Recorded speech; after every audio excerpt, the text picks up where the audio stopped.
Welcome back. In this video, I'll show you how to enable and disable Wi-Fi calls on your Redmi Note 14. So I'm using the Redmi Note 14 Pro Plus, but the same steps should apply for the other Redmi Note 14 phones. So simply open the settings app on your Redmi Note 14. And then within the settings, scroll down and select mobile networks. So tap on that. And then choose the SIM card that you'd like to enable or disable Wi-Fi networks for. So I'll just select one SIM card and then scroll down to the bottom and you should see the option make calls using Wi-Fi. So by default it's set to off.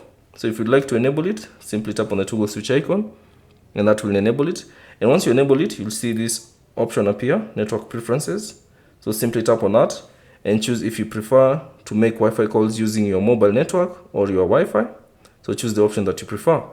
But if you'd like to disable this feature, all you have to do is simply tap on the toggle switch icon and that will disable make calls using Wi-Fi.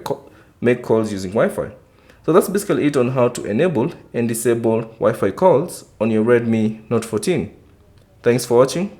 If you have any questions, leave them down in the comment section below. And if you found this video useful, consider leaving a like and subscribe to the channel.